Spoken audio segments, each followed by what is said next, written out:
많은 사람들이 자신도 모르는 사이에 귀신을 부르는 그런 행동을 하고 있습니다. 귀신을 불러들인다? 의식을 치르는 것도 아닌데 어떻게 귀신을 불러들이지? 오늘 여러분에게 정말 중요한 이야기를 해드릴 겁니다. 우리가 몰랐던 귀신을 부르는 5가지 행동에 대해서 말씀을 드리겠습니다.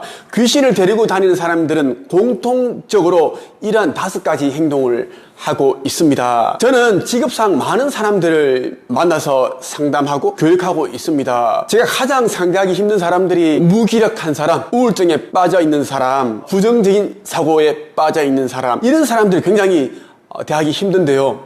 그 이유는 그 사람들이 내면 안에 자기 영혼만 있는 것이 아니라 다른 영혼들이 같이 있기 때문에 그런 행동을 한다는 겁니다. 평소에 하지 않던 그런 행동을 하는 사람들, 그분들을 유심히 살펴본다면 오늘 제가 알려드리는 이 귀신을 부르는 5가지 행동, 그대로 아마 들어가 있을 겁니다. 바로 들어가겠습니다. 첫째, 집에서 붉은 조명 또는 촛불을 켜놓고 기도하기. 많은 사람들이 이제 집안에 붉은 조명을 켜놓습니다. 그리고 촛불을 켜놓고 기도를 하고 있어요. 이러한 이제 행위가 귀신을 부르는 행동입니다. 대부분 사람들은 이것이 귀신을 부르는 의식이라는 것을 모르고 있어요. 자, 이렇게 생각하시면 됩니다. 초는 자기를 태워서 주변을 환하게 밝혀줍니다. 그런데 말이죠, 우리가 일반적으로 생각했을 때 평소에는 초를 켜놓지 않습니다. 제삿날에 초를 켜기 때문에 귀신들은 초를 켜면 자기를 부른다고 생각을 합니다. 초를 켜는 행위는 귀신을 불러들이는 그런 의식이다라고 보시면 좋겠습니다. 초를 켜면 진짜 귀신이 옵니다. 그래서 초를 켜서는 안 된다는 말씀을 드리고 싶습니다. 아로마 향 이런 초도 많이 켜시죠? 이것도 똑같습니다. 아로마 향이니 뭐니 초는 초입니다. 이 초를 켜는 순간 불을 딱 당기는 순간 귀신에게 신호가 된다는 거예요. 그래서 귀신들이 찾아오게 된다라는 겁니다. 제사 지낼 때 향을 피우고 초를 켜게 됩니다. 이것은 뭐냐면 돌아가신 분을 이제 초대하기 위해서, 이렇게 말해서 귀신을 부르기 위해서 하는 행위입니다. 제사를 지낼 때 촛불 2개를 켜는데 그 이유가 신과 사람, 사후세계와 이성, 이 두 곳을 연결시켜주는 그 매개체로 생각을 하기 때문입니다. 초는 그런 상징적인 의미를 가지고 있습니다. 향을 피우는 것도 똑같이 귀신을 부르는 행동입니다. 장례식장과 제사를 지낼 때는 꼭 향을 피웁니다. 그래서 귀신들은 알고 있습니다. 나를 부르는구나. 어서 가자. 그 우르르 귀신들이 이제 몰려간다라는 것입니다. 며칠 전에 한 분이 이런 이야기를 하시더라고요. 김 작사님이 제자 가운데 한 분, 이제 김수혜 작가가 미라클 팩토리 아트 앤 힐링 프로그램이라는 것을 이제 시작을 했는데, 며칠 전에 이제 한 8명, 10명 정도 사람들을 같이 하면서 붉은 조명? 촛불인가? 그것을 이제 쫙 이렇게 바닥에 깔아놓고, 조명도 붉은 조명, 정육점? 이런 이제 붉은 스름한 그런 조명을 켜놓고 기도를 한다든가 그렇게 하고 있는 모습을 제가 이미지를 봤는데 섬뜩하고 좀 쎄한 그런 이제 느낌이 들었습니다. 김 조사님은 어떻게 생각하십니까? 하시면서 이제 이미지를 보여주시더라고요. 실제로 이제 사람들이 촛불 같은 것을 켜놓고 전자등인지 촛불인지 촛불 갖기도 하고 그렇더라고요. 붉은 색깔의 빛이 나는 컵 안에, 유리컵 안에 두고 쫙 바닥에 앉아 수십 개를 쫙 깔아놓고 기도를 하는 그런 분위기던데, 힐링한다고 이렇게 서로 안고 그런 사진이 있더라고요. 보는데 제가 이런 생각이 들었습니다. 저거 안 되는데. 많은 무속인들도 이야기를 하고 있고, 초를 이런 걸 켜놓고 하는 것은 이거는 진짜 영가를 부르는 그런 이제 의식과 같은데, 이런 생각이 들었습니다. 특정인을 말하는 건 아닙니다. 우울증에 걸려 있고 그런 사람들이 있죠. 공황장애. 이런 사람들은 이런 이제 붉은 스름한 이런 빛을 좋아합니다. 왜? 귀신들이 좋아하는 그런 이제 빛이니까요. 촛불, 그리고 향을 피우고, 아니면 향수, 향기 똑같습니다. 그런 걸 이제 향기 나게 하고, 조명도 붉스름한 그런 조명, 흉가집 같은 그런 홍등가 그런 불빛, 이것은 진짜 영가를 부르는, 귀신을 부르는 그런 딱 좋은 분위기다라고 보시면 됩니다. 저는 가급적 그런 모임을 한다면 누구를 말하는 게 아니고, 그런데 이제 한 곳이 있으면 가지 말라고 하고 싶습니다. 보통 이제 그런 곳은 또 마음이 힘든 분들, 마음이 아픈 분들, 그런 분들이 많이 가시니까요. 마음이 아프고 그런 데는 다 이유가 있지 않을까요? 그래서 저는 사람이 많이 모이는 데는 가지 말라는 말씀을 드리고 싶습니다. 또 집에서 물 떠놓고 이제 기도하시는 분들이 있습니다. 이것도 귀신을 부르는 행동 중에 하나다라고 꼭 보시면 좋겠습니다. 둘째는 죽은 사람의 물건을 간직하는 행동입니다. 죽은 사람이 썼던 물건을 오래도록 간직하고 있는 분들이 꽤 많죠. 왜냐하면 그분과의 어떤 추억 때문에, 기억 때문에 가지고 있습니다. 그런데 말이죠, 그 물건에는 돌아가신 분의 그 에너지, 기운이 그대로 담겨 있습니다. 그래서 돌아가신 분의 물건을 가급적 안 가지고 있는 게 좋다라는 말씀을 드리고 싶어요. 아깝더라도 여러분들이 소각을 시키든지 누군가에게 주든지 그렇게 하는 게 좋습니다. 그 돌아가신 분의 옷을 입고 신발 신고 물건을 사용하고 그러면 아우 10중 8구 좋지 않습니다. 그런데 돌아가신 분이 굉장히 돈 했던 분이라면 당연히 그 영혼은 이 물건을 또 아까워합니다. 왜 내 건데 왜 너가 쓰냐, 그럴 수 있다라는 거예요. 쓰지 마, 자꾸 쓰면 너도 데려갈 거야, 이렇게 할 수 있다라는 겁니다. 무조건 쓰지 말자. 그 물건들에는 그 사람이 썼던 지갑과 가방, 모자, 옷에는 다 그 기운이 다 서려 있다라는 것, 심지어 영이 머물러 있을 수도 있다. 그래서 죽은 사람이 물건을 사용하지 않는 것이 좋습니다. 세 번째는 자주 한숨 내쉬기입니다. 이렇게 말하면 또 어떤 분들이 이럴 겁니다. 아니, 한숨 쉬는 거랑 귀신 부르는 거랑 뭔 상관이야? 그럴 수 있습니다. 여러분, 제 이야기를 잘 들어보세요. 네, 한숨을 내쉬는 것은 신이든지 도상신이든지 아니면 돌아가신 여러 영가, 영혼들, 귀신을 불러들이는 그 행동입니다. 우리가 우울증 오기 전에 보통 어떤 행동을 하시죠?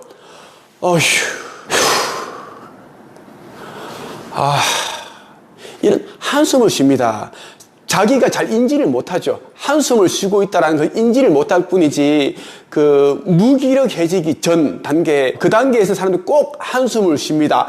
누가 보면은 정말 어떤 천장이 꺼질 것 같은 느낌, 큰 일이 일어나서 시리에 빠져 있는 그런 모습을 비춰줍니다. 그 정도로 정말 한숨을 쉰다라는 겁니다. 대부분 자기도 모르게 하는 행동이기 때문에 내가 언제 한숨을 쉬었지? 이걸 모른다라는 거예요. 무기력해지기 전에 한숨을 쉬는데, 근데 이 조금 더 이제 깊어지면 우울증이 오죠. 자꾸 이제 말수가 줄어들고 혼자 있고 싶어지고 사람들과 어울리기 싫어합니다. 예민해져 있어요. 그리고 긍정적인 생각, 희망적인 이야기보다는 자꾸만 긍정적이지 않고 자꾸 이제 부정적인 생각을 하고 말을 하고 굳이 안 해도 되는, 덜쳐내지 않아도 되는 그런 아픈 기억들을 또 덜쳐내죠. 결국은 뭡니까? 우울증이 깊어지고, 우울증은 제가 말했죠, 귀신병이라고. 귀신이 들어왔기 때문에 우울증이 된 겁니다. 자, 우울증을 치유하려면 귀신을 내쫓아야 돼. 퇴마를 해서 내쫓을 수도 있지만 내가 이 육신의 주인이다, 주도적인 생각을 하고, 자, 그 영적으로 강해지면 귀신은 물러나가게 되어 있습니다. 한숨을 쉬는 행동은 정말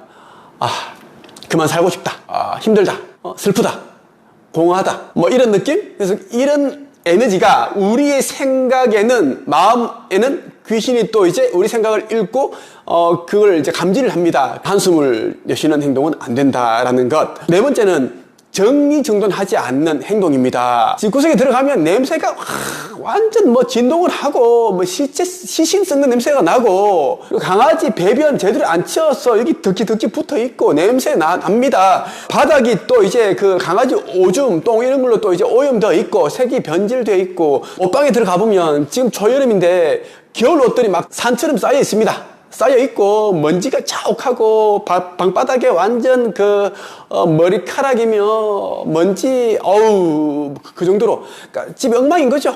싱크대도 막 음식 그대로 막 그 쓰레기 제대로 안 버려서 냄새 나고, 그릇 쌓여 있고, 이런 집을 귀신이 아주 좋아합니다. 겁나게 더러운 집을 귀신이 좋아한다는 거예요. 그리고 또 귀신들은 인형이 많은 집을 좋아해요. 귀신들은 우리처럼 이 육신이 없기 때문에 육신을 얻기를 원하죠. 귀신이 우리 인간의 몸속에 들어와서 빙의를 하고 싶은데, 가짜 주인 행사하고 싶은데 잘 안 돼. 그래서 인형에 들어간다. 인형이 뭐야? 사람의 형체를 하고 있는 장난감을 인형이라고 하잖아. 그 인형에 들어간다라는 겁니다. 근데 인형들이 막 엄청나게 많고 막 먼지 묻어 있고 절비하고 그러면 완전 사탄의 짐이 된다라는 겁니다. 인형 속에 귀신이 많이 산다, 그렇게 보시면 좋겠어요. 다시 말하지만 귀신은 더럽고 지저분한 집을 너무 좋아합니다. 그래서 정리정돈 안 된 집은 100% 귀신이 많습니다. 모든 가정집에는 귀신이 있지만 귀신에도 그 수준이라는 게 있어. 수준, 질이, 사람도 그 수준이라는 게 있잖아요. 수준 차이라는 게 있죠. 이런 집에는 정의정돈이 안 된 집은 아주 저급 영이 살고 있다라는 것, 괴롭히는 걸 좋아하는 거, 그런 귀신들이 온다라는 것입니다. 폐가 흉가 보세요. 얼마나 더럽습니까? 지저분합니까? 그 거미줄이 확 치어져 있고 유리창 다 깨져 있고 쓰레기 다 버려놨고 뭐 휴지인지 옷인지 색이 바랜 그런 것들이 이제 막 질비하게 쓰레기처럼 돼 있고 뭐 뼈다귀 시신 뼈다귀인지 그 있고 머리카락 막 있고 엉망입니다. 그러한 곳에 들어가면 참 기운이 느껴져. 왜? 귀신이 있기 때문에. 귀신이 싹 지나가면 우리는 이제 양기를 가지고 귀신은 음기를 가지고 있기 때문에 딱 부딪히면 감지가 되는 거지. 감지가 되는 거지. 소름이 든다는 거지. 어색하다, 습득하다. 그럼 나가야 돼. 그런데 이제 계속 있으면 귀신의 먹이가 된다라는 겁니다. 이상한 행동을 하게 된다라는 거죠. 당장은 아니지만 며칠 후에, 몇 달 후에 귀신이 이제 들어오게 되는데 집구석이 엉망이고 집이 정리정돈이 안 되어서 냄새가 나고 그런 집 주인들의 공통점이 뭐냐면 그 사람들이 마음속, 내면속도 지저분하다라는 겁니다. 온갖 쓸데없는 부정적인 생각들, 복잡한 생각들이 아주 얽혀 있습니다. 실타래처럼 얽혀 있기 때문에 잡생각이 많습니다. 10중 8구 우울증 걸려 있고 아니면 우울증 초기 증세라고 보시면 됩니다. 정리정돈 잘하세요. 본인이 못하면 돈 한 몇십만 원 주면 정리정돈 잘하는 언니 아니면 누나들이 와서 해줍니다. 마지막으로 5째, 거울을 뚜렷지게 쳐다보기.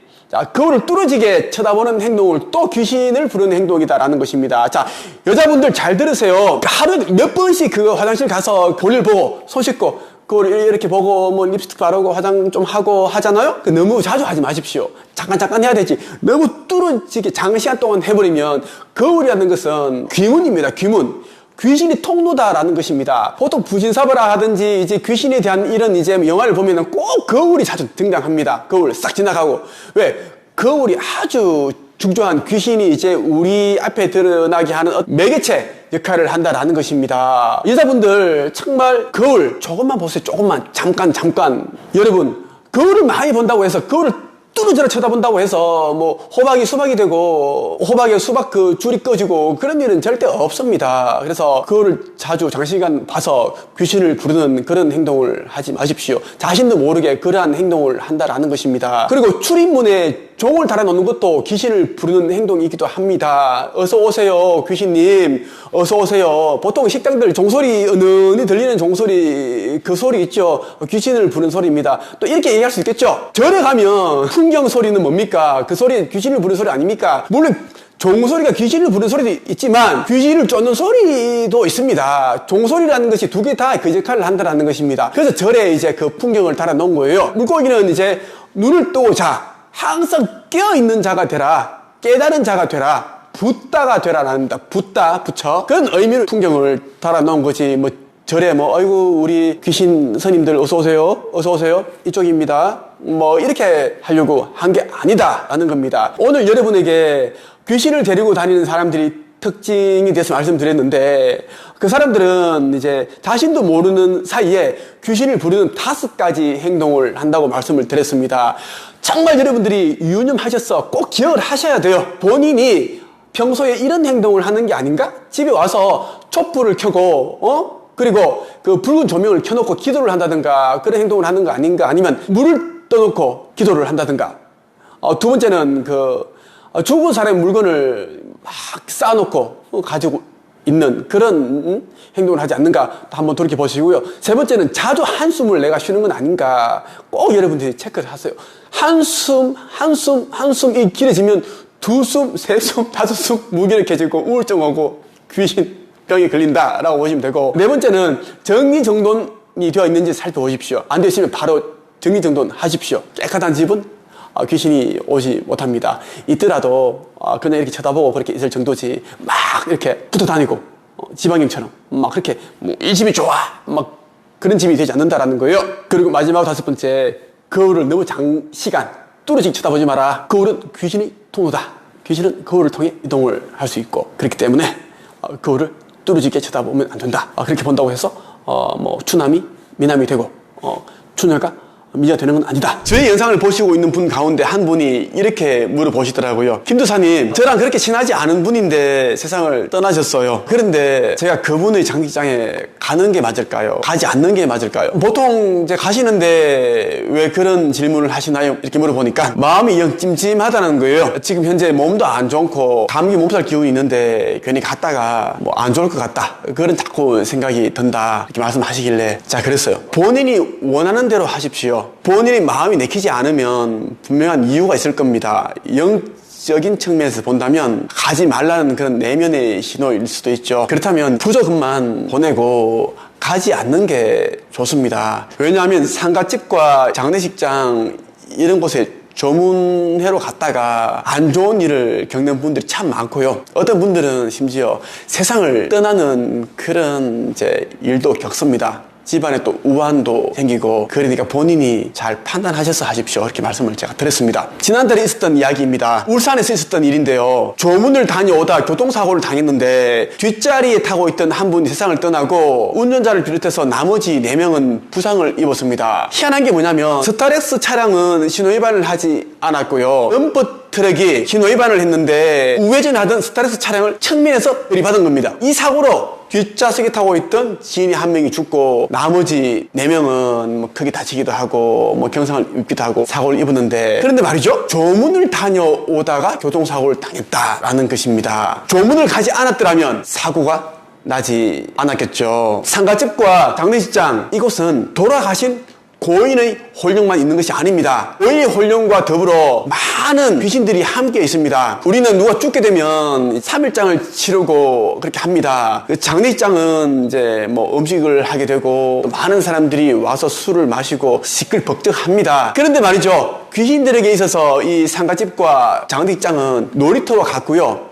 파티장, 잔치집입니다. 향을 피우고 촛불을 켜게 되면, 그리고 맛있는 음식을 해놓게 되면 귀신들이 우르르 몰려옵니다. 어떤 귀신들은 자기만 오는 것이 아니라 다른 친한 귀신들을 데리고 오기도 하고, 이 향 냄새를 맡고 귀신들은 우르르 몰려옵니다. 꿈을 꿨는데 돌아가신 부모님께서 아니면 뭐 시부모님이 이런 분들이 나타나셔서 자꾸만 근심스러운 표정을 보이더라, 눈물을 흘리더라, 그러면 절대로 가면 안 됩니다. 왜? 그분들은, 그 홀령들은 다 알고 꿈속에 들어와서 신호를 준다라는 것입니다. 그것을 무시하고 상가집 내지 장례식장에 가게 되면 분명히 안 좋은 일을 겪게 됩니다. 저는 이런 일들을 굉장히 많이 봤습니다. 제가 어릴 때 있었던 일인데요, 이웃집 아저씨가 이제 세상을 떠나게 되었습니다. 옛날에는 지금처럼 장례식장에서 그 3일장을 치르는 게 아닙니다. 돌아가신 분이 그 집이 상가집이 되고 그 집 안에 시신을 두고 염도하고 그렇게 합니다. 또 상여이 무겁거든요. 그 시신을 운구하는 이 나무로 만들어진 그 상여라고 합니다. 여러 명의 어른들이 상여를 메고 그 공동 묘지로 향합니다. 그런데 말이죠, 그날 돌아가신 분을 산에 묻고 돌아오는 와중에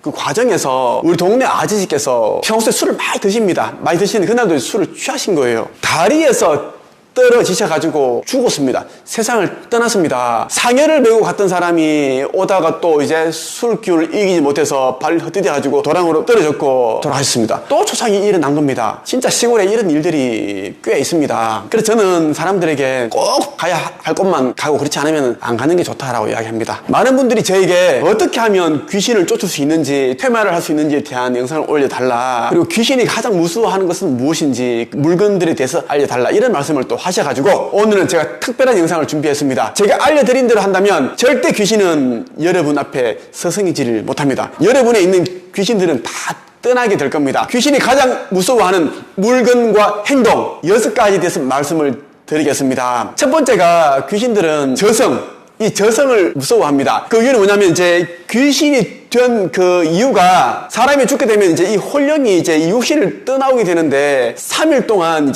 그 시신 안에 잠들어 있습니다. 우리 영혼은 3일 정도 동안 기절 상태에 빠져 있다가 정신을 차리고 이렇게 빠져나오는데, 빠져나와서 우리가 가야 할 곳, 그 영계로 떠나게 되어 있습니다. 저승사자가 데려온다라는 거예요. 수호령이 데리러 오는데, 대부분의 그 망자들은 수호령, 저승사자가 알려주는 대로 그 다른 차원으로 떠납니다. 자기 스스로가 알고 있습니다.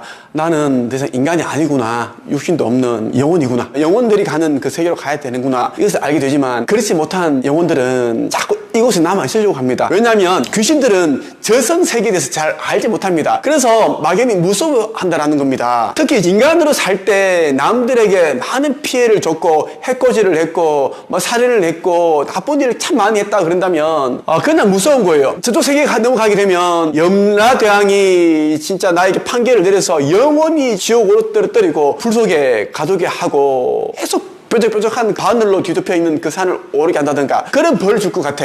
그래서 막연히 무섭습니다. 귀신들은 다른 차원으로 가지 못하고 자꾸 우리가 머물고 있는 세계와 영계 그 사이의 또 다른 세계 중간 지점에 머물러 있습니다. 구천을 떠돈다고 하죠. 안 가기 때문에 다른 곳을 가지 않기 때문에 귀신이 된 겁니다. 보통 영혼들은 죽게 되면 다른 차원으로 가야 하는데 이 귀신들은 이제 저성이 무서워서 떠나지 않습니다. 영 능력이 있는 스님들이 있죠. 그리고 퇴마할 수 있는 무속인들은 어떻게 이제 귀신들에게 적을 하는가 하면 이렇게 구천을 떠돌면 다른 세계에 넘어갈 수 없다. 저성을 갈 수 없게 된다. 그러면 계속 여기에 머물러 있게 되고 환생할 수 없다. 그리고 이제 저성은 절대 무서운 그런 곳이 아니다. 거기서 이제 환생을 하기 위한 준비를 하는 곳이지 절대 무서운 곳이 아니다. 이렇게 설득을 해서 귀신이 있는 곳에서 다른 곳으로 다른 차원으로 넘어가게끔 합니다. 그리고 몸 안에 들어와 있는 그 빙의 상태가 된 사람의 그 육신에서 귀신이 빠져나오게 하죠. 귀신을 설득한다라는 겁니다. 굿하는 것은 뭐죠? 무속인들이 굿을 하게 되죠. 그것은 귀신의 혼령을 달래주어서 저성이 무섭지 않다라는 것을 그렇게 의식적으로 이야기를 해준다라는 것이면 그것이 우리가 퇴마 굿이라고 하는 겁니다. 첫 번째, 귀신들은 저성을 무서워한다라는 것이고요. 두 번째는 팥과 소금을 무서워합니다. 많은 사람들이 팥과 소금이 뭔데 그게 무섭지? 희한하다? 이렇게 생각을 합니다. 여기에는 그만한 이유가 있습니다. 귀신들은 음의 기운을 가지고 있기 때문에 해가 지고 나서 다음날 아침이 해 밝기 전에 태양이 뜨기 전까지 그렇게 활보를 합니다. 밝은 그 태양빛을 두려워한다는 거예요. 마치 좀비들이 태양 그 빛을 받게 되면 막 몸이 불타고 사라지잖아요? 죽잖아요? 그것처럼 똑같습니다. 귀신들은 이제 음의 기운을 가지고 있기 때문에 태양빛을 이 밝은 빛을 굉장히 두려워하고 무서워합니다. 그런데 말이죠, 이 팥은 색깔만 봐도 우리가 붉어요. 양의 기운을 가지고 있습니다. 양의 기운을 가득 머금고 있다라는 겁니다. 그렇기 때문에 이 태양의 기운이 가득한 거예요. 귀신들은 팥을 무서워하는데 그 팥 자체가 무서운 게 아니라 팥 안에 들어있는 양의 기운이 에너지가 무서운 겁니다. 그래서 팥을 뿌리게 되면 아니면 현관 쪽에 팥을 둔다든가 하면 귀신들은 얼씬을 못합니다. 그 양의 기운, 태양의 기운이 밝은 기운이 강하기 때문에 절대로 얼씬을 못한다라는 것입니다. 소금도 양의 기운을 가득 머금고 있다. 왜? 소금이라는 게 염전에서 태양빛을 가득 받아서 만들어지잖아요. 그렇기 때문에 양의 기운이 펄펄 끓는 것처럼 강하기 때문에 귀신들은 무서워한다라는 겁니다. 세 번째는 닭 울음소리입니다. 당연하겠죠. 닭이 울게 되면 귀신들은 막 진짜 호미백상하듯이 사라집니다. 자기가 있던 장소로 갑니다. 귀신들이 이제 각자가 자기가 좋아하는 그런 장소들이 있어요. 그 장소로 이동을 한다라는 것입니다. 물론 이때 귀신들은 발목 아래 발이 없기 때문에 둥둥둥 떠서 다니는데 재빠르게 이동을 합니다. 그래서 귀신들은 꽃기요 하는 그 닭 울음소리 굉장히 이제 두려워하죠. 옛날에 연세가 있는 분들은 이제 아실 거예요. 전설의 고향. 예, 뭐 귀신 이야기, 밤 되면 귀신이 나오고 구미호가 사람 시신 그 무덤에서 시신을 꺼내서 간을 파먹고 그런 거 있죠. 다리가 끊어진 귀신들이 내 다리 내놔라, 내 다리 내놔라 그렇게 막 밤마다 돌아다니고 그런 귀신 이야기가 있는데 그 전설의 고향만 봐도 이제 꽃기호 닭이 울게 되면 귀신들이 또 이제 원래 있던 곳에서 사라지고 구미호도 자기 원래 있던 곳으로 산속으로 싹 도망가게 되고 귀신이 가장 싫어하는 가운데 이제 네 번째는 칼, 날카로운 물건입니다. 무속인들은 구슬할 때 칼, 은월도라고 하죠. 은월도. 이 날카로운 일은 칼을 가지고 있습니다. 왜냐하면 귀신들은 그것을 무서워해요. 절에 가게 되면 그림 보면 무서운 이미지, 대왕 같은, 4대 천왕, 이런 장군님 같은 그런 그림들이 있습니다. 그려져 있죠. 막 이제 막 갑옷 입고 칼 들고 창 들고 막 칼 들고 있어요. 그런 그림을 그려놓은 이유가 뭐냐면은 귀신들이 뾰족뾰족한 날카로운 그러한 것들을 무서워하기 때문에 무속인들은 그러한 것들을 가지고 있습니다. 잘 때 가위가 눌리게 되고 귀신이 보인다 아니면 오싹하고 섬뜩한 에너지가 자꾸 느껴진다 머리맡에 칼을 두고 자라 라는 게 그 속설이 실제로 맞습니다. 귀신들은 칼, 날카로운 그런 물건들을 무서워하기 때문입니다. 귀신이 싫어하는 다섯 번째가 무엇인가 하면 빛입니다. 빛. 귀신들은 밝은 빛을 싫어합니다. 특히 이제 이 자연광 있죠. 태양빛, 이걸 굉장히 못 견뎌합니다. 무서워한다라는 것입니다. 그런데 물론 이제 귀신들 가운데 귀신이 된 지 굉장히 오래되었다라든가 영능력이 강한 귀신들이 있습니다. 이 귀신들은 낮에도 이제 자신의 모습을 드러내기도 하고 이런 부분들이 있는데, 이 귀신들은 이제 오랜 세월을 보내면서 자신의 그 영능력을 개발한 겁니다. 죽은 지 얼마 안 되는 귀신들은 영능력이라는 게 별로 없습니다. 순간 이동도 잘 못하고 하는데, 오래된 귀신들은 자기 이제 영적인 능력을 개발하기 때문에 대낮에도 활보하고 돌아다니고 그렇게 한다라는 것입니다. 근데 이런 귀신들이 그렇게 많지가 않습니다. 여러분들이 이제 웬만하면 이제 어두운 곳으로 가지 마시고요, 밝은 곳으로 가십시오. 꼭 이제 어두운 골목에서, 어두운 장소에서 살인 사건이 일어나고 어떤 진짜 구설수에 오르는 그런 일들이 일어납니다. 또 말도 안 되는 그런 사건들이 일어나는 이유가 뭐냐면, 어두운 곳에는 이제 음의 기운이 강하기 때문에 음의 기운으로 이루어진 그 영체 귀신들이 있기 때문이다. 귀신들은 항상 사람들을 좋아하고 사람들에게 시비를 걸고 해코지하고 장난을 치려고 합니다. 귀신이 장난쳤는데 깜짝 놀라서 뒤로 넘어졌는데 뭐 뇌진탕이 걸리게 되고, 맞죠? 그리고 이제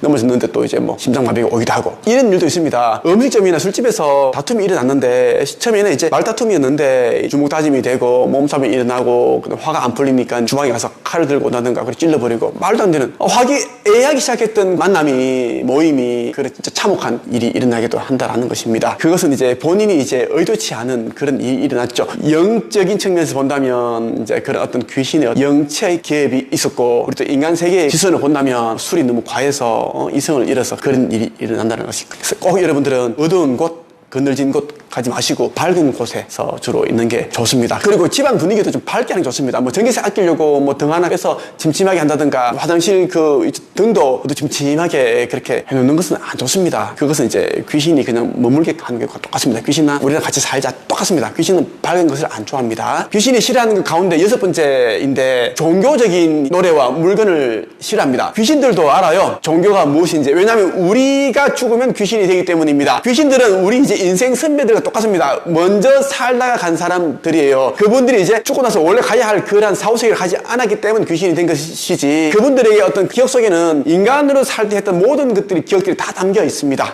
가지고 갑니다. 추억들, 기억들, 슬픔, 고통, 행복 다 가지고 갑니다. 단지 이제 이 육신만 없을 뿐이지 모든 것이 다 가지고 있다는 것입니다. 우리가 체험하는 모든 것들이 이 뇌에만 기억되는 게 아니에요. 우리 영혼 자체에 기록이 됩니다. 그래서 그들을 알고 있다는 것이에요. 성경이 뭐죠? 하나님 말씀입니다. 무서운 거예요. 찬송을 부른다라는 것도 무섭고, 그리고 이제 하나님, 이 단어만으로도 무서워하는 귀신들이 너무 많고요. 그리고 예수라는 단어, 스카모니, 부처, 붓다, 이런 용어만으로도 무서워합니다. 관세음 보살, 이런 걸 무서워하고, 또 묵주들도 무서워하고. 십자가는 뭡니까? 예수께서 피 흘리면서 못 박혀 있는 그런 모습이고, 또 이제 그 상징이죠. 그 십자가를 들고 있으면 뭐 퇴마할 수 있다. 귀신, 이런 이제 악귀들을 쫓을 수 있다라는 걸, 이제 그러한 부분들도 얘네들도 다 알고 있어요. 귀신들도 알고 있다라는 것입니다. 그래서 종교적인 노래와 물건, 의식, 이런 것을 귀신들은 또 싫어한다라는 것입니다. 다만 귀신들 가운데 귀라든가 악귀, 수살귀, 자살귀, 강한 기운을 가지고 있는 귀신들은 또 굉장히 또 이런 걸 봐도 끄덕이 없습니다. 저기 뭐야? 아이고 웃기고 있네? 야, 십자가가 뭔데?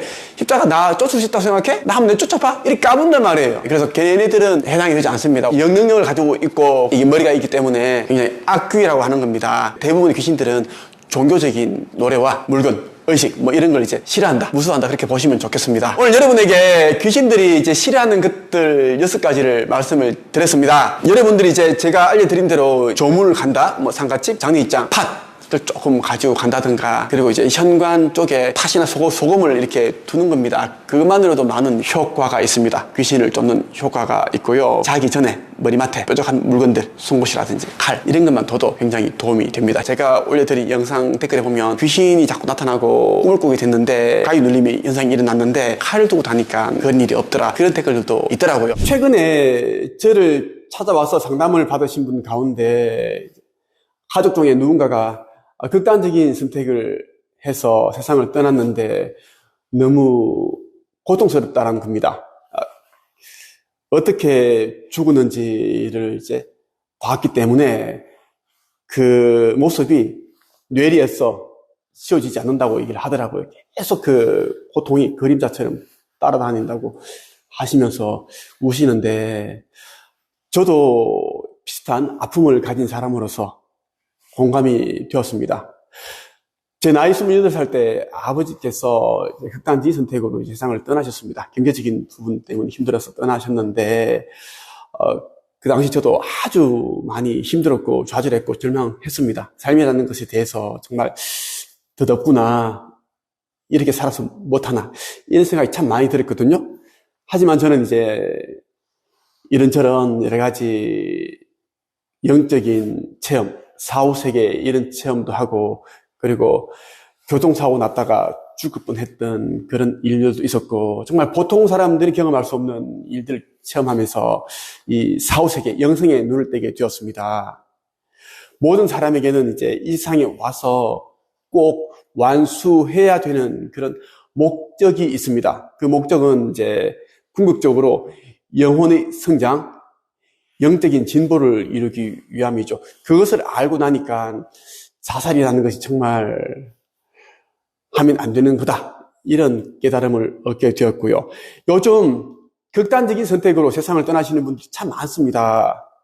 우리나라가 OECD 국가 가운데 자살률 1위를 계속 그렇게 기록을 하고 있습니다.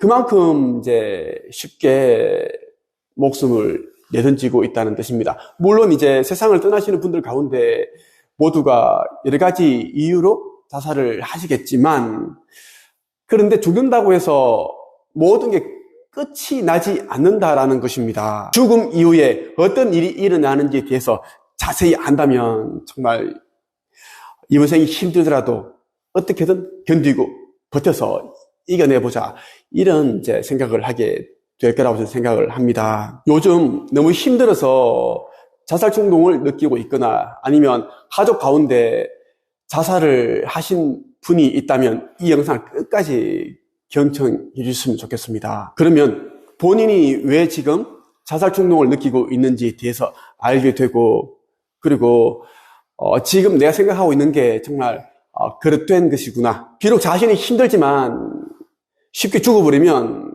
그 이후에는 더 힘든 일들이 기다리고 있다는 것을 알게 되면 좀 더 큰 용기를 내보지 않을까 생각을 하면서 이 영상을 찍게 되었습니다. 우리가 이제 죽을 때는 두 가지 과정을 통해 세상을 떠나게 되죠. 하나는 이제 질병이나 사고, 자연재해, 이러한 과정을 통해 세상을 떠납니다. 이것은 자연사라고 보시면 되고, 너무 힘들어서 고통스러워서 자신이 직접 목숨을 끊는 것을 우리는 자살이라고 합니다.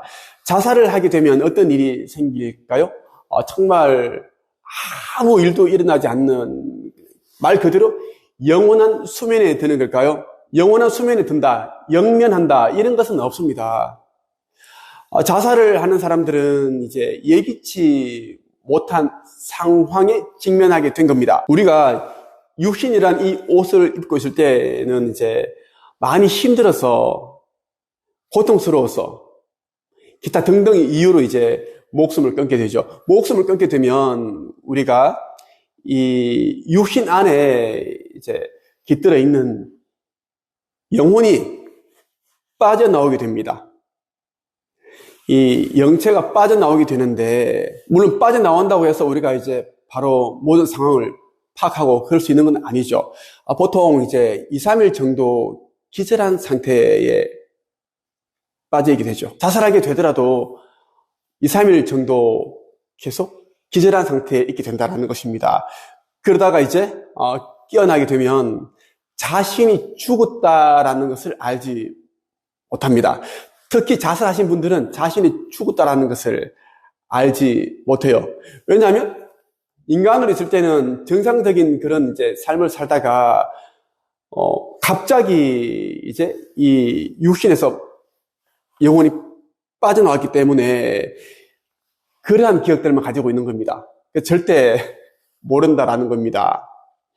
그런데 암과 같은 큰 병을, 불치병을 앓다가, 고통스럽게 그 병을 앓다가 세상에 떠나신 분들은 자기가 죽는다라는 것을 알고 있었습니다.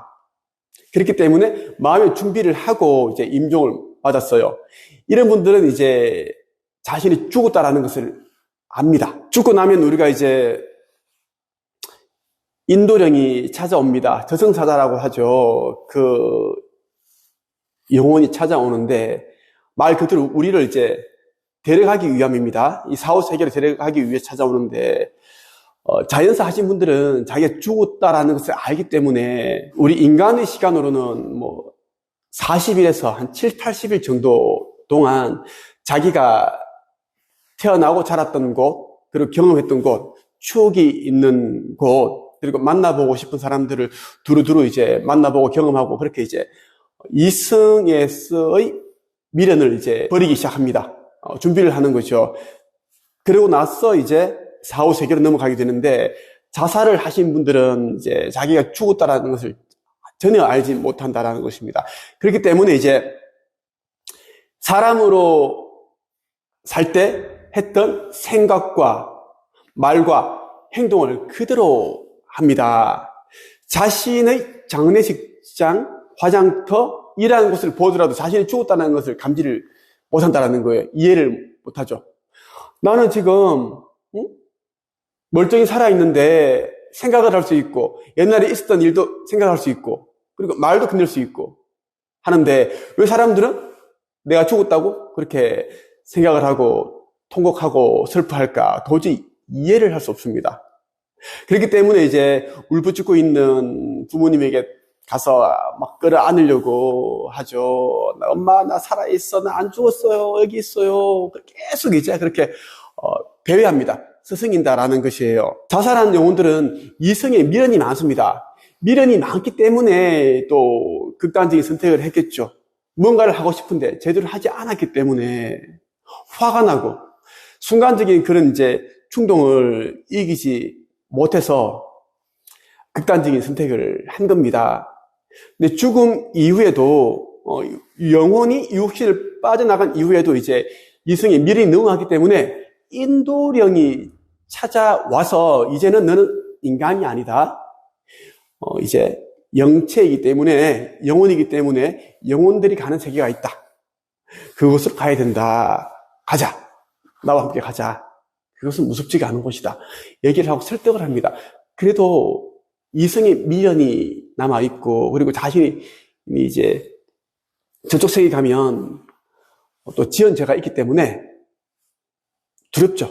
뭐 심판을 받을 것 같고, 뭐 지옥 같은 곳에 또 갇힐 것 같고, 그런 두려움에 휩싸이게 됩니다. 그래서 인도령이 아무리 이제 설득을 하고 그렇게 해도 가지 않으려고 하죠. 모든 영혼에게는 자유의지가 있습니다. 그래서 인도령 저승사자가 억지로 잡아서 갈 수는 없습니다. 가지 않으려고 하면 이제 설득을 그만합니다. 하고 인도령 혼자 이제 사후세계에 넘어갑니다. 그러면 이제 이 영혼은 갇히게 되죠. 자살귀가 됩니다. 모든 사람은 죽으면 이제 귀신이 되는데 이제 악귀가 있고 잡귀가 있고 그냥 이제 영가 이런 존재가 있습니다. 대부분의 영혼들은 이제 자연사를 하고 그렇게 하게 되면 이제 사후 세계로 넘어가게 되는데 자살한 이제 영혼들은 그렇지를 못합니다. 이성과 저성 그 사이의 차원에 갇히게 되죠. 자살한 영혼들은 우리가 찍고 있는 이 지면에서 30cm에서 50cm, 1m 정도 되는 그 차원에 이제 머물러 있습니다. 거기에 차원이 있다고 하죠. 그래서 이제 귀신들을 보게 되면 항상 귀신들은 둥둥둥 떠서 다닌다라는 거예요. 발목을 볼 수가 없습니다. 발목 밑에 그 발을 볼 수 없다라는 것입니다. 그 이유는 이제 귀신들이 이제 머물러 있는 그 차원이 우리가 발을 딛고 있는 이 지면에서 30cm 정도 떠 있기 때문에 발목 아래 발을 볼 수 없게 되죠. 그래서 귀신을 볼 때는 항상 저기 귀신인지 아닌지를 보려면 발을 보면 된다라는 겁니다. 자살한 사람들은 이제 죽기 전에 계속 이제 어두운 생각에 사로잡혀 있었습니다. 어두운 생각을 하고, 정말 이제 그 자신에 대한 그런 회의감 느끼고, 삶에 대한 그런 회의감, 그리고 원망, 탓을 하고 그런 걸 많이 했겠죠. 죽음 이후에도 똑같은 행동을 합니다. 자신은 이제 몸이 없지만 이제 몸이 있다고 착각을 하고 죽은 후 시간이 좀 많이 지나게 되면 또 자신이 이제 어느 정도, 죽었다라는 것을 이제 인지를 하게 됩니다. 인식을 하죠. 처음에는 이제, 나 죽은 건가? 아닌데? 나 살아있잖아? 이렇게 생각을 하는데, 시간이 지나면 이제 자연적으로 스스로 이제 생각을 하죠. 깨닫는다라는 겁니다. 하지만 이제, 이미 인도령이 저승사자가 가자고 했던 그 시간이 지났기 때문에 그 사후세계에 넘어갈 수 있는 그 통로가 이미 닫혔습니다. 갈 수가 없죠. 그럼 이성에 머물러서 있는데, 그때 이제 남을 괴롭히기 시작하죠. 특히 자살한 영혼들은 가족들을 괴롭히기 시작합니다. 가장 가까이 있었던 사람들, 그리고 피를 나눈 혈연 관계에 있는 그런 사람들을 괴롭히기 시작을 합니다.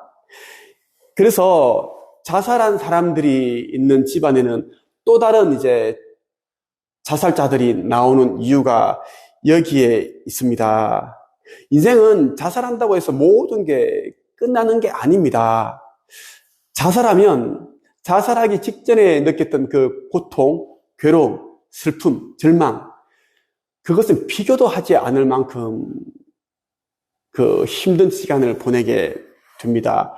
이성과 저성 사이에 있는 또 다른 차원에서 그 시간을 보내게 되는데 자신과 비슷한 그런 또 영혼과 어울리게 되고 본인이 어느 정도 시간을 보내고 이제 또 다음 기회가 주어지죠. 이 저성으로 갈 수 있는 그 터널이 열리는데 저성에 가더라도 또 오랫동안 이제 고독한 시간, 외로운 시간을 또 보냅니다. 깜깜한 그런 공간에서 혼자만의 시간을 보내는 그런 이제 또 과정을 밟게 됩니다. 그 시간이 아주 고통스럽다라고 보시면 좋겠습니다. 자살하는 사람들이 이제 두 가지 이유로 자살을 합니다. 영적인 측면에서 본다면 하나는 이제 전생에 지은 업보, 카르마 때문에 이제 우리가 태어나기 전에 이제 이 자살을 하기로 계획한 사람들이 있습니다.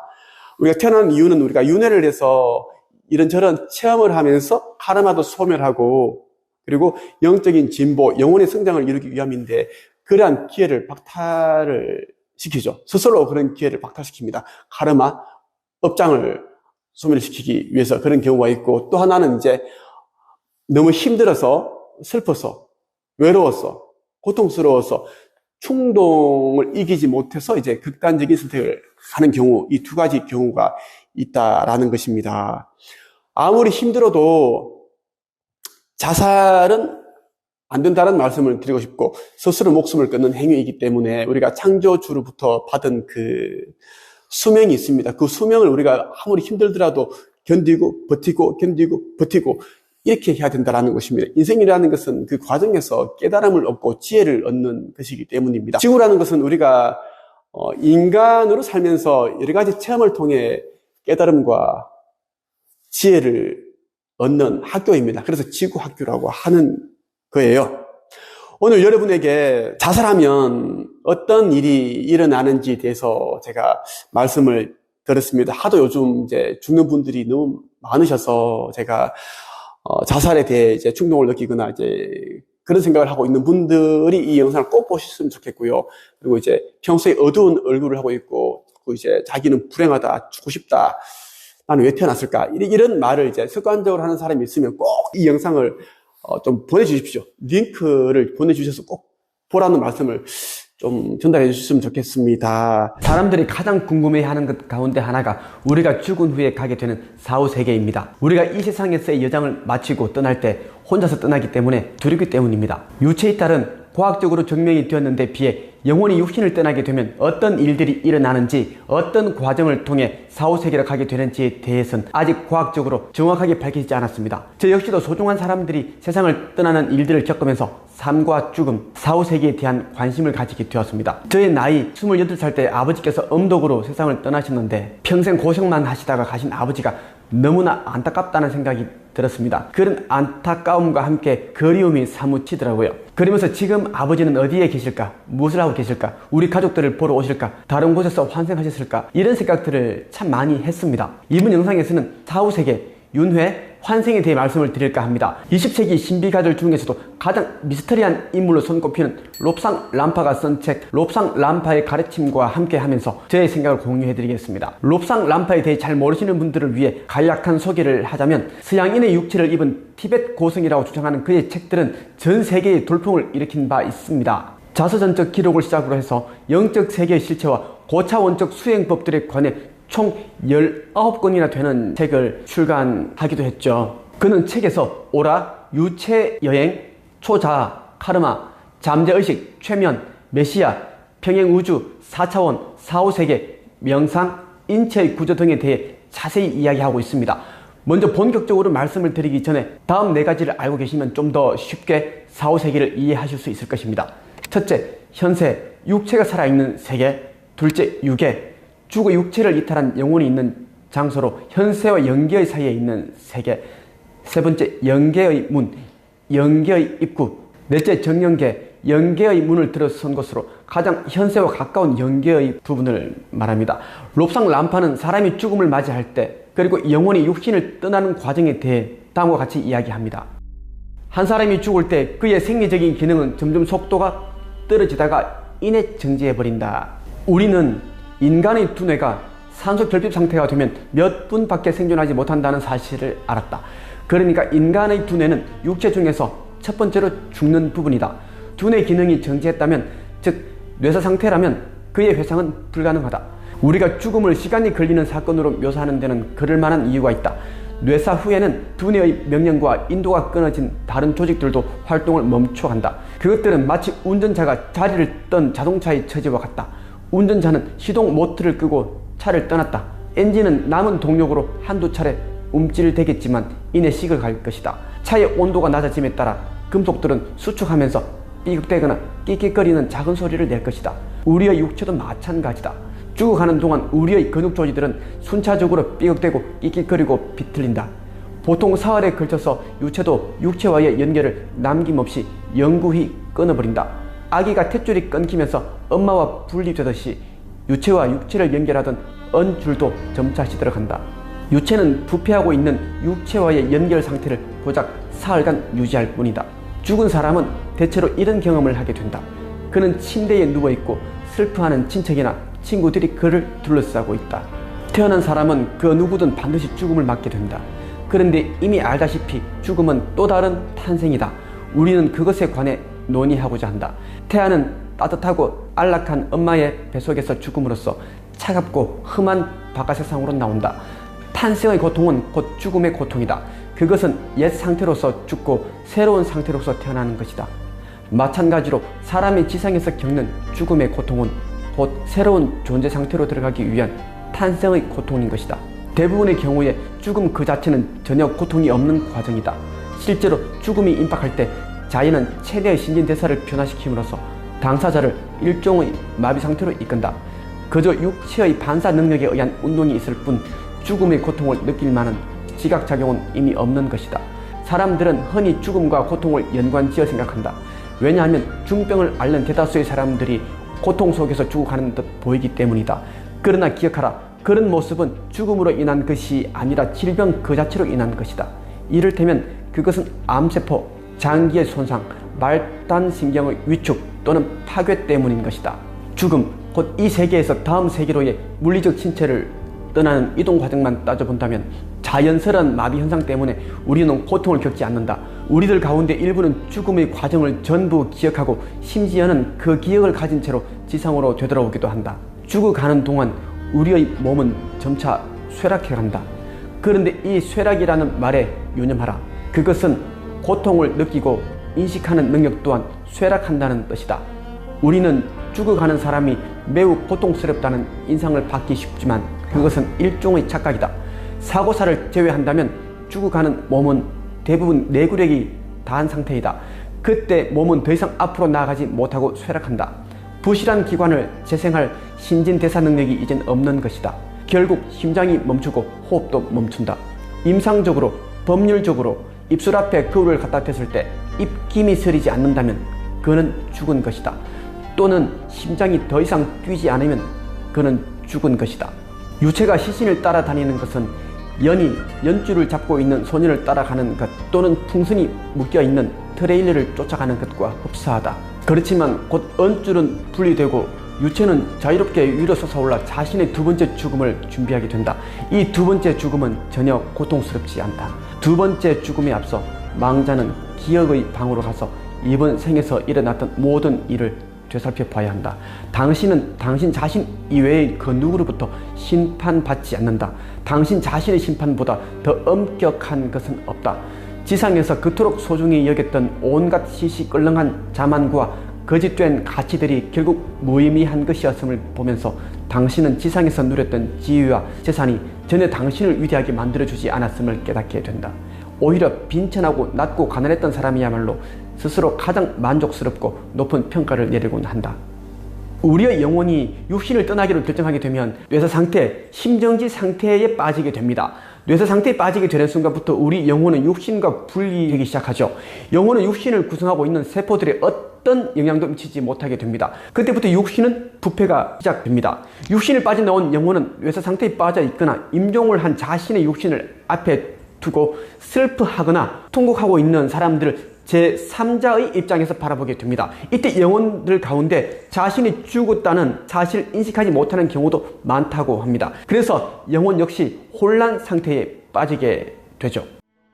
투시 능력이 있는 사람이라면 임종의 순간에 시선으로부터 나온 어떤 어렴풋한 형체가 은빛 안개처럼 한동안 그 위를 떠도는 모습을 볼 수 있다.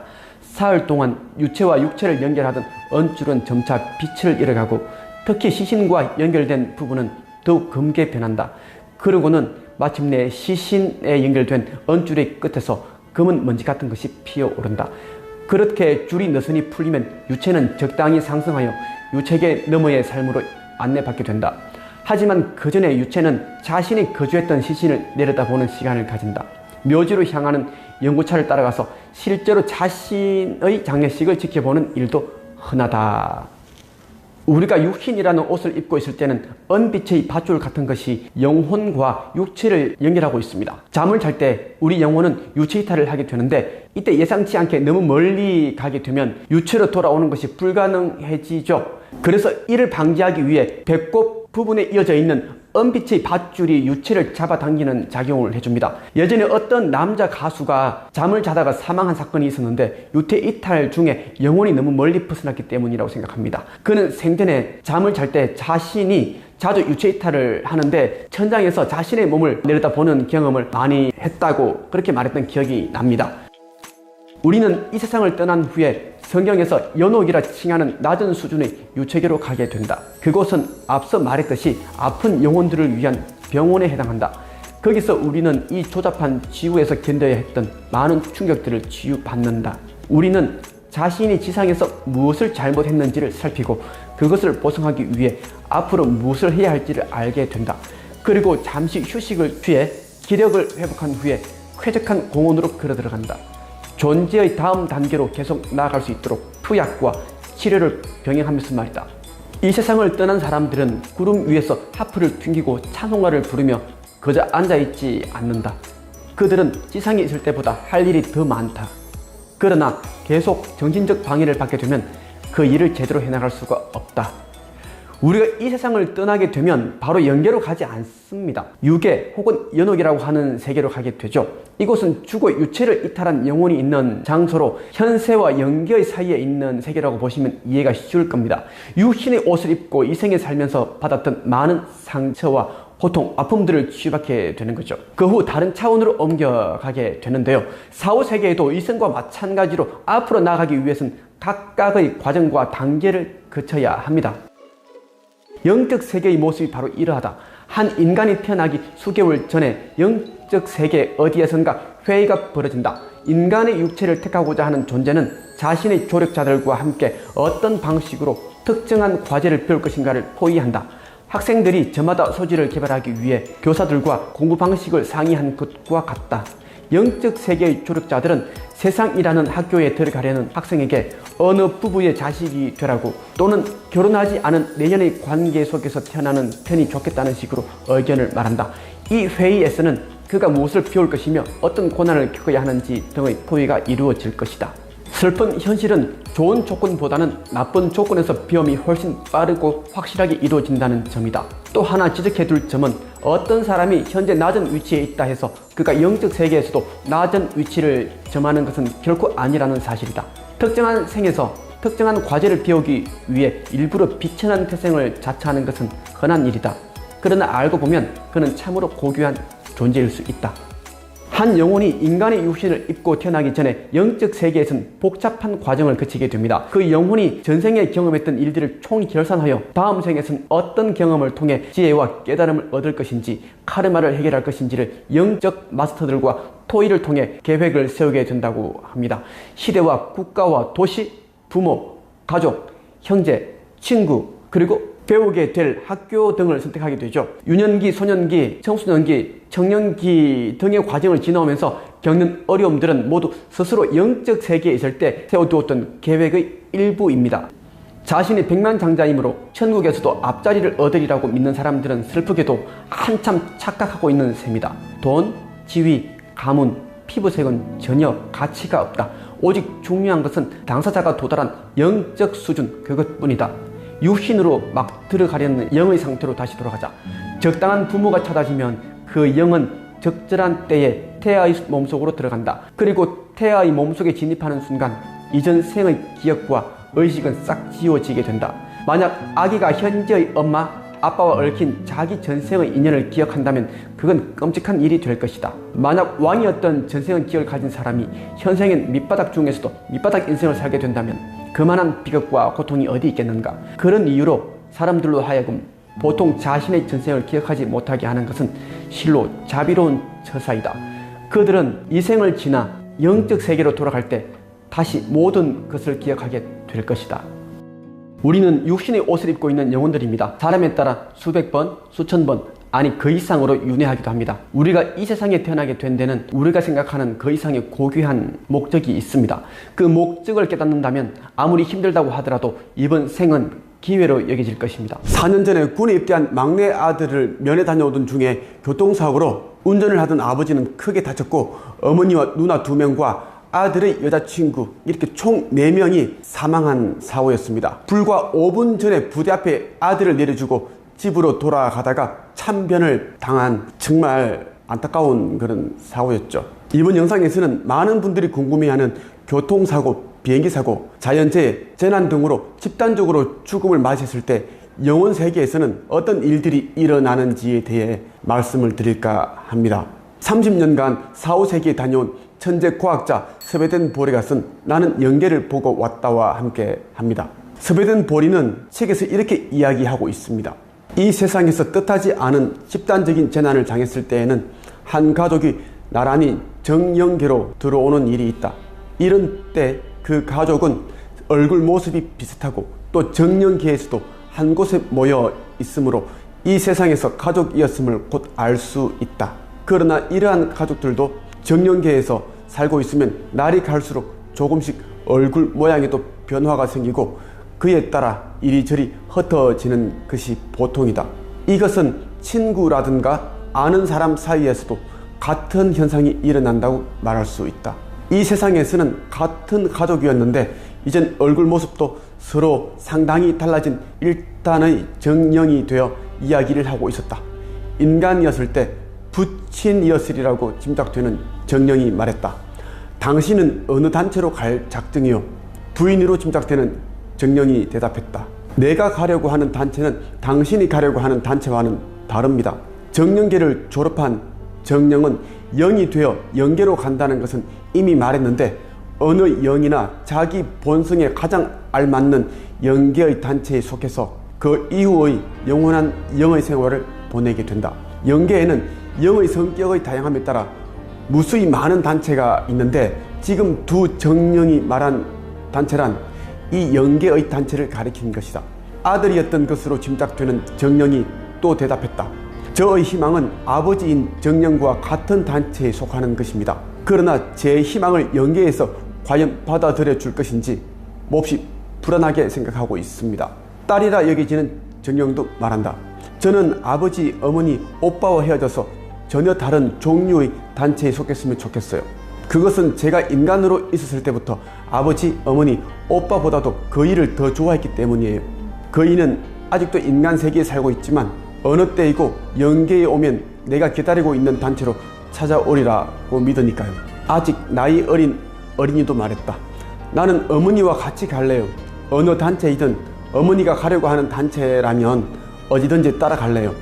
이 세상에 있었을 때 한 가족이었다고 하더라도 정령계는 모르되 영계에 쓰는 다른 단체에 속하게 되면 그때는 영원히 만나볼 수 없게 된다. 그리고 이 가족의 경우에 있어서는 아버지와 아들, 어머니와 유아, 그리고 딸은 장래에 이 영계로 오게 될 인간이었던 때의 연인과 같은 단체에 속하게 되는 것을 희망하고 있었다. 그러나 결국은 전 가족이 흩어져서 다시는 만날 수 없는 별개의 영계의 단체에 속해서 갔다.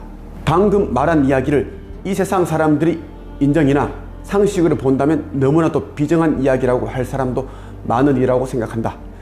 그러나 이것이 영계의 법도이다.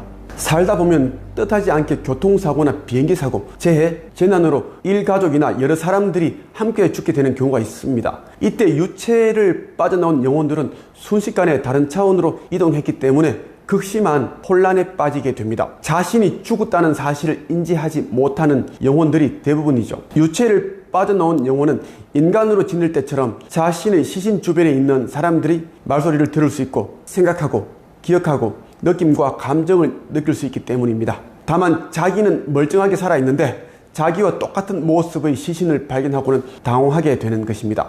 죽음을 슬퍼하고 통곡하고 있는 유족들에게 자기는 멀쩡하며 아무렇지도 않다고 큰 소리로 말해보지만 인간의 몸을 하고 있는 유족들에게 가닿지 않습니다. 이때 영혼들은 멘붕 상태에 빠지게 되는 것입니다. 잠시 후 곁으로 찾아온 인도령, 즉 보호령이 영혼들이 처해 있는 상황들에 대해 설명해 주게 됩니다. 사고나 재난으로 인해 더 이상 인간이 아니며 영혼 상태가 되었다는 것을 인식시키기 위해 애쓰게 됩니다. 장례식이 진행되는 동안 영혼들은 아직 해야 할 일들, 완수하지 못한 일들이 남았지만 지상에서의 관계를 정리하기 시작합니다. 장례식이 끝날 즈음이 되면 일가족, 영혼들이 속하게 될 단체로 데려갈 인도령이 속속 도착합니다. 각자 인간의 삶을 살면서 했던 경험들과 기질과 성격 등이 맞는 단체를 선택하게 됩니다. 가족들이 함께 같은 단체로 소속되는 경우도 있고 각자 뿔뿔이 흩어져서 다른 단체로 속하게 되는 경우도 많습니다. 스스로 선택한 단체에서 이생에서 하지 못했던 일들을 하면서 다음 생을 준비하게 됩니다. 섭외된 보리 말에 의하면 다시는 만날 수 없는 별개의 영계의 단체에 속하게 된다고 합니다. 특히 생전에 사이가 좋지 않은 가족 관계나 인간 관계를 맺었을 경우 영영 이별하게 된다는 것입니다. 인간의 삶을 사는 동안 우리는 마음이 맞지 않은 사람과는 거리를 두거나 손절을 하는데 조화의 법칙이 작용하는 사후세계에서도 똑같은 것입니다. 영계에는 무수한 단체가 있고 그 단체가 하나하나의 도시나 촌락을 형성해서 함께 살고 있다. 영계의 단체의 수는 아마도 수천억, 아니 그보다도 훨씬 더 많을지도 모른다. 영계에 이렇게 많은 단체가 있는 것은 영이 되어 육체의 속박을 벗어난 후에는 인간이 그 본래의 모습으로 돌아가 참다운 영적 성격을 되찾은 결과이다. 이것은 영원한 삶을 보내는 영계에서의 영이 자신을 속이려고 하지 않을 뿐더러 본래의 성격으로 되돌아가지 않으면 살아나갈 수 없기 때문이며 본래의 성격이 서로 맞는 자들끼리만 함께 모여서 단체를 만들어 생활하게 되므로 성격이 다양함에 따라 무수히 많은 단체가 생기기 때문이다. 한 도시, 한 마을에 있는 집의 구조가 같고 그곳의 분위기가 각각 같은 것은 그곳에서 살고 있는 영의 성격이 완전히 일치하기 때문이다. 영계에는 무수한 단체가 있고 그 단체가 수많은 도시나 마을을 형성해서 함께 살고 있습니다. 영계 역시 물질 세계와 똑같다는 것을 알 수 있습니다. 우리는 이번 생을 가족 그리고 지인들과 어떤 관계를 형성하고 사느냐에 따라 영계에 갔을 때에도 비슷한 삶을 산다는 것을 알 수 있습니다. 인간으로서의 삶이 그대로 죽음 이후 다른 차원으로 갔을 때도 적용된다는 것입니다. 오늘은 사람이 죽기 직전 30초 동안 느끼는 현상 9가지에 대해서 말씀을 드리겠습니다. 서양에서 가장 널리 알려진 요가 스승 중 한 분인 파라만사 요가난다의 지혜가 담겨 있는 카르마와 환생과 함께 하겠습니다. 보통 사람은 죽음이 다가올 때 대체로 몸이 마비되는 것을 느낀다. 발이 마비되면 그게 자기 발인 줄 알면서도 마음대로 움직일 수 없다. 마찬가지로 대부분의 사람들은 죽음에 임박해 온몸이 마비되거나 아니면 신경부와 근육 그리고 심장, 폐, 횡격막을 포함한 내장기관들이 점차 마비되는 것을 느낀다. 죽어가는 사람은 처음에 손발과 근육의 감각이 둔해지는 것을 안다. 심장이 답답해지면서 숨이 막혀온다. 심장이 없으면 폐가 기능하지 못하기 때문이다. 숨이 막히는 것을 느낌과 동시에 2, 3초쯤 심한 통증으로 괴로워하다가 곧장 죽음에 대한 공포에 사로잡힌다. 그 이유는 사람의 영혼이 여러 번 환생을 거듭하면서 낡은 몸으로부터 어린아이 몸으로 건너가는 경험을 피할 수 없는데 그때마다 숨이 막혔던 것이 기억나기 때문이다. 바로 그 고통에 대한 기억이 죽음을 무서워하게 만드는 것이다. 죽어가는 사람의 육체적, 심리적 상태. 보통 사람은 죽으면서 다음과 같은 느낌을 받는다. 첫째, 손발, 근육, 심장, 폐, 그리고 횡격막이 차츰 둔해진다.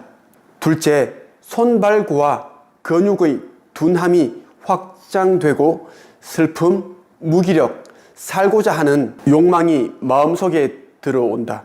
셋째, 둔한 감각이 심장에까지 미치면서 통증과 질식으로 죽음에 대한 공포가 생긴다. 넷째, 질식으로 통증을 느낌과 동시에 숨을 다시 회복하려는 내면의 사투가 벌어진다. 이때 자기가 평생 지은 선한 행동과 악한 행동들이 함축된 파노라마로 펼쳐진다. 이 정신적 자기 반성에서 다음 생에 어떤 모습으로 태어날 것인지를 결정짓는 성향이 만들어진다. 다섯째, 촉각, 미각, 후각, 시각, 청각이 차례로 사라진다. 사람의 의식을 마지막으로 떠나는 감각이 청각이다. 죽어가는 사람에게 들리는 자리에서 다 끝났어, 곧 죽을 거야 라고 말하는 일이 현명하지 못한 까닭이 여기에 있다. 남매인 두 제자가 함께 경험한 일이다. 누이가 방에서 남동생과 의사들이 지켜보는 가운데 마지막 숨을 거두고 있었다. 동생이 잠시 방을 나간 사이에 의사들이 말했다. 다 끝났군. 맥박이 멈췄어. 그러자 그녀의 몸에 경련이 일었고 이내 숨이 멎었다. 그때 동생이 방으로 들어와서는 사람들을 밖으로 내보내고 누이를 부르며 소리쳤다. 누나, 선생님이 그러셨어. 누나가 살아날 거라고. 정신 차려. 얼마 후 그녀의 맥이 돌아왔고 다시 숨을 쉬더니 일어나 앉아서 자기가 겪은 일을 말하기 시작했다. 온몸이 마비되었어요. 그래도 동생이 밖으로 나가는 소리는 들었지요. 몸속에 생기를 모아보려고 애쓰는데 의사들이 다 끝났다고 하더군요. 그 말을 듣자 살겠다는 의욕이 사라지면서 근육과 내장기관들이 무기력해지고 머리에 번갯불 같은 것이 번쩍이다가 이내 사방이 캄캄해졌어요. 바로 그때 동생이 돌아오는 소리가 들렸고 걔가 나를 깨우며 정신 차리라고 소리치자 살겠다는 의욕이 되살아난 겁니다. 죽어가는 사람이 마지막으로 하는 생각은 평소 습관을 따르기 마련인데 그것을 죽음에 대한 두려움으로 무겁게 짓누르는 것은 결코 바람직한 일이 아니다. 죽어가는 사람에게 어떤 말도 하지 말거나 혹시 그가 용감한 사람이어서 죽기를 원한다면 이렇게 속삭여 주어라. 괴로운 인생의 현관을 나서 영원한 행복의 나라로 들어가세요. 여섯째, 보통 사람은 질식을 경험하고 나서 몸이 가벼워지고 호흡과 통증이 함께 사라지는 것을 스스로 알게 된다. 일곱째, 그런 다음 죽은 사람의 영혼은 평소에 깊은 잠을 잘 때보다 훨씬 깊고 즐거운 수면 상태로 들어간다. 여덟째, 지극히 평안하고 어두운 터널을 지나 위로 솟구쳐 오르는 느낌을 경험한다. 아홉째, 간혹 목을 매달리거나 전기 의자에 앉거나 총에 맞거나 사고를 당해 갑작스럽게 죽을 때는 아무런 육신의 통증도 경험하지 않는다. 죽음의 고통은 순전히 정신적인 것인데 그때 더 이상 자기 몸으로 숨을 쉬거나 다시 살 수 없다는 사실을 깨닫는다. 죽으면서 몸을 완전히 떠나온 것을 영혼이 깨치면 다시 안정을 회복한다. 선한 사람이 갑작스럽게 살해당하면 죽음에 수반되는 정신적 괴로움을 거의 겪지 않는다. 이번 영상에서는 사람이 죽기 직전 30초 동안 느끼게 되는 9가지 현상에 대해서 말씀을 드렸습니다. 오늘은 우리가 죽고 나서 가게 되는 사후세계에 대한 이야기를 해보겠습니다. 대부분의 사람들은 자신이 어느 정도 수명을 살다가 이 삶을 마칠지에 대해 잘 알지 못합니다. 그러나 삶의 마지막에 다다르게 되면 언제 죽음이 찾아오는지에 대한 내적인 인식을 가지게 됩니다. 우리의 잠재의식 속에 자신의 수명에 대한 지식이 내재되어 있기 때문이죠. 거의 모든 사람들은 죽음에 대한 두려움을 안고 있습니다. 우리가 죽은 뒤에 무슨 일이 일어날지를 모르기 때문에 막연히 불안하고 무서운 겁니다. 그렇다 보니 사후세계에 대한 두려움을 극복하기 위해 종교를 가지는 사람들도 많습니다. 죽음은 절대 무서운 것이 아닙니다. 우리는 지구라는 이 3차원 물질 세계에서 살다가 한동안의 휴식과 창조주와의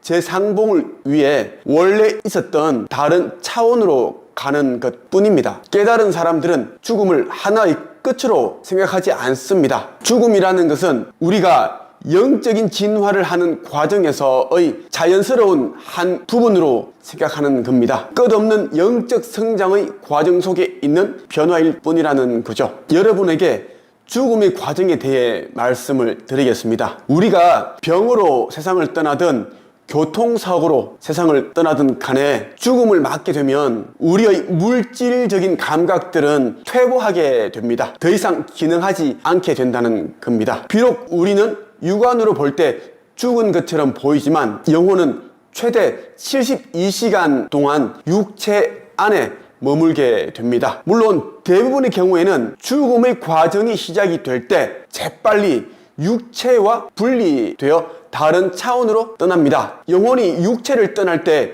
영적으로 예민한 사람들은 무언가가 자신의 곁을 스쳐 지나가는 느낌을 느끼게 됩니다. 우리가 죽었다고 해서 우리의 영혼이 완전히 사라지는 것은 아닙니다. 영혼은 절대 죽지 않으며 영원 불멸하기 때문입니다. 물질적 두뇌가 기능을 멈추게 되면 물질적 고통과 불편에 대한 생각들은 즉시 사라지게 됩니다. 오감을 가진 육적인 인간에서 벗어나게 된다는 말입니다. 영혼이 육신을 빠져나가게 되면 인간으로서의 삶을 살면서 느꼈던 생각들과 고통들, 감정들, 걱정, 증오, 미움, 이러한 감정들 역시 사라지게 됩니다. 우리가 죽었다고 해서 우리 영혼이 곧장 지구라는 행성을 떠나 천국이나 지옥으로 가는 것도 아닙니다. 영혼은 자신이 태어난 바로 이 행성 지구상에 머무르게 됩니다. 우리의 영체들은 창조주로부터 와서 이 행성과 함께 진화하고 있기 때문입니다. 지금 지구에서 살고 있는 대부분의 사람들이 의식 수준으로는 지구라는 행성을 벗어나지 못합니다. 쉽게 말해 이 행성을 벗어날 만한 의식적인 영적인 능력이 부족하기 때문이죠. 우리가 죽게 되면 흔히들 말하는 저승이라는 차원에 머무르게 됩니다. 저승이라는 세계는 지구 행성을 둘러싸고 있는 에너지띠입니다. 이 에너지띠를 저승이라고 일컫는 것입니다. 많은 사람들이 두려워하는 저승이 바로 에너지띠다라고 보시면 됩니다. 에너지띠, 이 저승에는 다양한 차원의 세계가 있습니다. 이성처럼 건물도 있고요, 빌딩도 있고, 도로도 있고, 강도 있고, 산, 호수, 다양한 동물들이 있습니다. 마치 홀로그램과 비슷한데요, 이승과 비슷한 세계라고 보시면 이해가 쉬우실 겁니다. 다만 물질 세계가 아닌 비물질 세계이기 때문에 이승보다 더 정교한 진짜 세계라고 보시면 됩니다. 어떤 사람들은 우리가 죽으면 끝이다 이렇게 이야기하죠. 절대 그렇지가 않다는 겁니다. 우리의 영혼이 에너지띠 이 저승에 넘어가게 되더라도 여전히 지금의 의식을 그대로 가지고 가게 됩니다. 여러분들이 지금 가지고 있는 이 생각들, 그동안 살면서 경험했던 그런 추억들, 상처들, 많은 기억들을 그대로 가지고 간다라는 겁니다. 당분간 물질적 세계를 이제 인식하게 되죠. 사람에 따라 생을 살면서 평화로운 죽음을 맞았다면 쉽고 자연스럽게 휴식 상태에 빠지게 됩니다. 그러나 사람에 따라 예기치 못한 사고를 당해서 죽거나 살인을 당했거나 고통스러운 이제 질병을 앓다가 죽음을 맞게 되는 경우에는 바로 이제 저승 에너지띠 속으로 가지 않을 수도 있습니다. 자신이 죽은 것에 대해 억울해하거나 이승에 대해 미련이 남을 경우에도 다른 차원으로 넘어가기 힘들죠. 영혼에 따라 이성에 남아있는 가족들에 대한 미련, 안타까움이 클 경우에는 바로 다른 차원으로 넘어가지 못합니다. 이때 다른 사람의 육신 속으로 들어가게 됩니다. 이때 빙의 현상이 일어나게 됩니다. 영혼이 다른 사람의 몸에 들어가게 된다라는 거죠. 우리 영혼이 육신을 벗어나게 되면 일정 기간 동안 영계에 머무르게 됩니다. 이 기간 동안 자신이 이승에서 살면서 했던 행동을 돌아보는 시간을 가지게 됩니다. 이때 참회하는 그런 시간을 가집니다. 만일 자살을 했거나 자주 짧은 삶을 살면서 지혜를 배운 것도 거의 없다면 빠르게 환생하게 되는 거죠. 영계에 있을 때 영혼들은 이 지구에서의 삶이 얼마나 힘든 곳인지 고통스러운지 잘 알고 있습니다. 그래서 다시 환생하는 것에 대해 극도로 두려워한다는 거죠. 전생에 겪어야 했던 고통들을 그대로 경험해야 하기 때문입니다. 영혼이 육신의 옷을 입고 난 후, 즉 환생한 후에는 7살 정도가 되면 전생의 기억이나 영계에 있었던 그런 기억들은 모두 사라지게 됩니다. 이는 이번 생에 집중하기 위한 우주의 시스템이라고 보시면 됩니다. 지금 생을 살면서 전생을 기억하게 된다면 아주 혼란스러운 그런 일이 생기게 되죠. 저승에는 다른 수준들의 의식이 있습니다. 처음 저승에 도달하게 되면 우리가 지구 행성에서 물질적 삶을 살면서 가졌던 생각들과 느낌들을 정리하는 시간을 가지게 됩니다. 많은 시간들을 이 단계에서 보내게 되는데요.